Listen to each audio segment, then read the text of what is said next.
Hola mis queridos pecadores, sean bienvenidos a un nuevo video.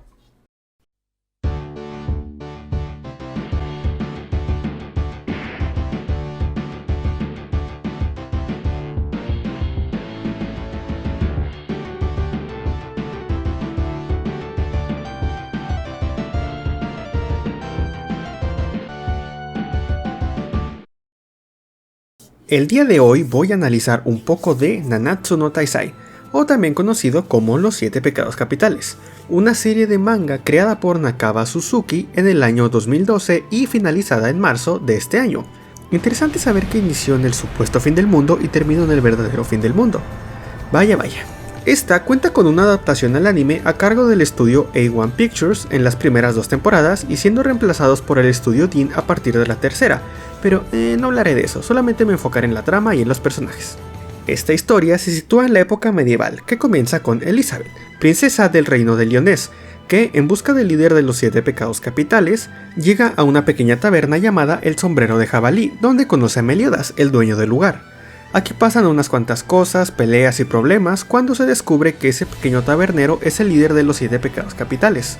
Meliodas se une a Elizabeth en la misión de salvar al reino de los caballeros sacros, antiguos protectores de Lyonés, que ahora han tomado el control y aterrorizan al pueblo, pero para esto tendrán que buscar al resto de los 7 pecados capitales.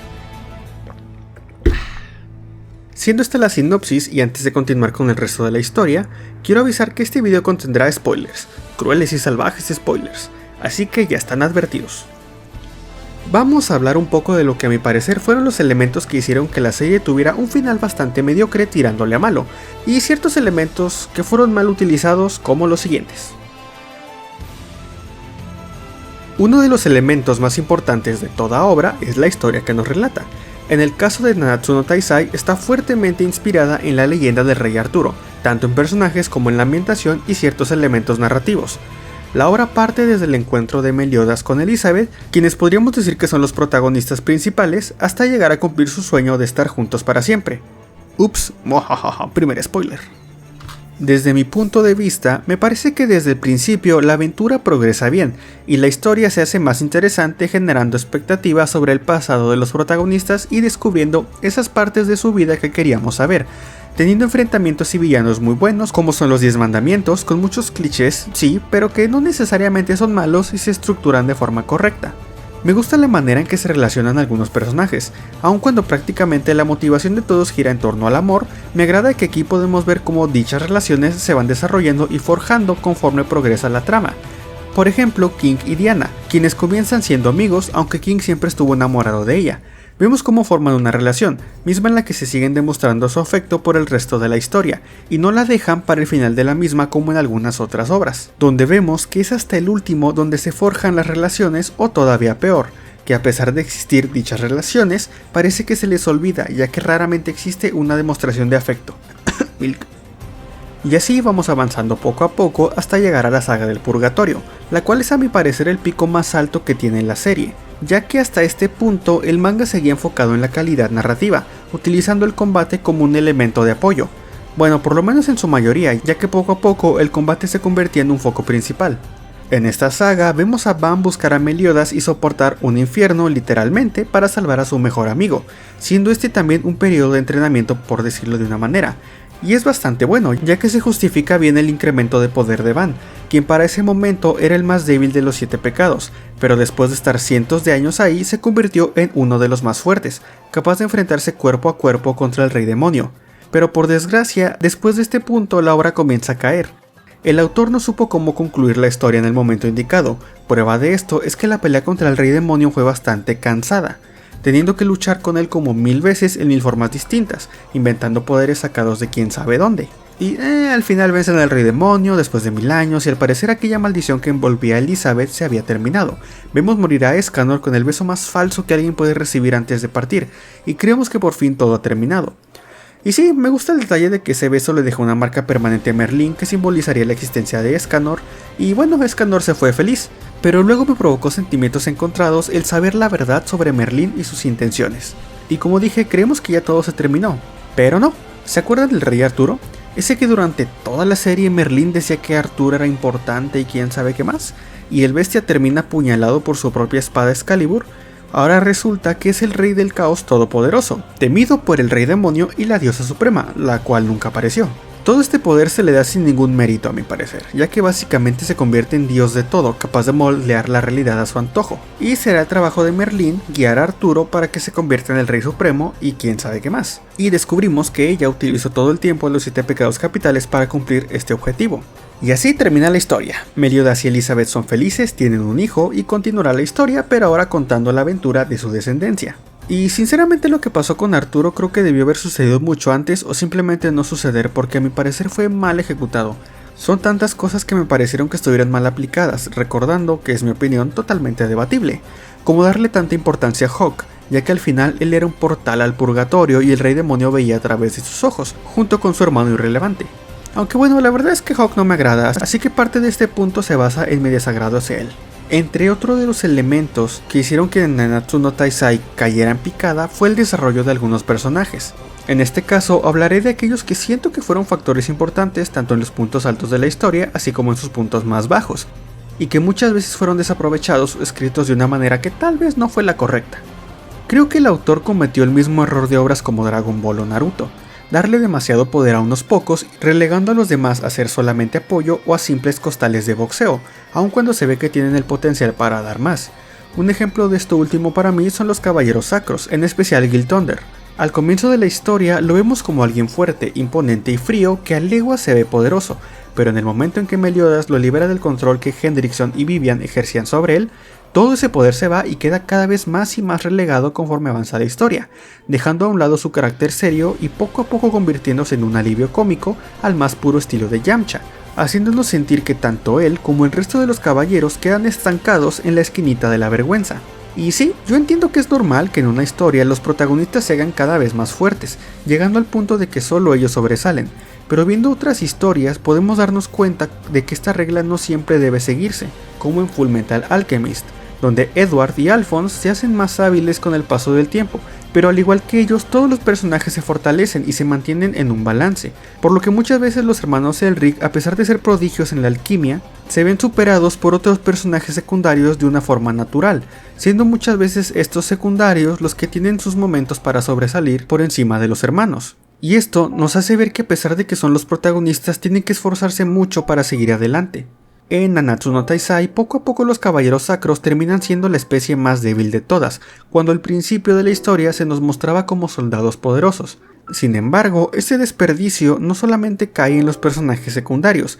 De hecho, varios de nuestros protagonistas están empapados de clichés que limitan su propio desarrollo. Por ejemplo, Meliodas, quien debo aclarar que me agrada, pero está mal escrito, pues desde el inicio se nos dice que es prácticamente imparable y sumamente roto, teniendo que estar nerfeado desde el inicio para que existan personajes que puedan darle un poco de pelea, y así poder hacer avanzar la trama. Elizabeth tiene el problema de que su vida gira en torno a Meliodas, siendo el cliché de la chica inútil que vemos tantas y tantas veces. En casos como los de Gunther, creo que él tiene su punto máximo de desarrollo cuando descubrimos su verdadero origen y recupera sus recuerdos, pero aquí termina estancado. Y Merlín... vamos a seguir. Si bien algunos personajes protagónicos son un punto débil de la obra, no todos son malos, obviamente. Existen personajes que aportan mucho a la obra, y sé que muchos dicen lo mismo, eso de que Van y Escanor son de los mejores personajes, pero la realidad es que sí, lo son, porque a pesar de que son sumamente fuertes, tienen debilidades reales que no los dejan convertirse en seres muy rotos. En el caso de Van siempre lo vemos como alguien fuerte e inmortal, pero a pesar de eso su cuerpo tiene limitaciones. Aun cuando no puede morir y es capaz de absorber la fuerza de otros, él puede cansarse y quedar como un trapo si utiliza mucho sus habilidades, además de que su propia humanidad, entre comillas, poco a poco lo va dejando atrás de sus compañeros, quienes se fortalecen mucho más rápido debido a su naturaleza, ya sea porque son hadas, gigantes, brujas o muñecos mágicos, siendo la única manera de alcanzarlos y superarlos el pasar durante siglos un infierno para hacerse más fuerte, a diferencia de Meliodas, cuyos aumentos de poder son en realidad ir a recoger el poder que tenías guardado en una cajita para suprimirte a ti mismo, ya que como mencioné, desde el principio de la obra nos dicen que es una bestia en poder. Aparte de esto y dejando de un lado a Meliodas, el desarrollo de Van como personaje está muy bien, motivado para recuperar a la persona que más importa en su vida, y que poco a poco pasa de ser alguien que arrebata a alguien que da, llegando al punto de entregar su propia inmortalidad a cambio de la vida de Elaine. Escanor, por otro lado, desde el comienzo vemos que es el más fuerte de todos, pero tiene una debilidad que supera a la de todos los demás, y esa es su propio poder. Un poder que durante el día lo convierte en alguien prácticamente invencible, pero que durante la noche no está, y queda como un indefenso debilucho. Y que si bien tiene su tesoro sagrado que le permite transformarse durante la noche, este no le dará su potencial verdadero, reduciendo sus posibilidades durante las noches. Por si fuera poco, su poder lo mata poco a poco, debido a que es demasiado para su cuerpo humano, por lo que entre más lo usa, más se debilita. Y pues Diana no tiene un desarrollo tan sólido como el de los otros pecados, se la pasa perdiendo la memoria y cosas por el estilo, pero es mi waifu, así que es un punto fuerte de la historia. Sí. Gran parte de una buena obra la hacen los villanos, y creo que Nanatsu no Taizai tiene buenos villanos, al menos la mayoría.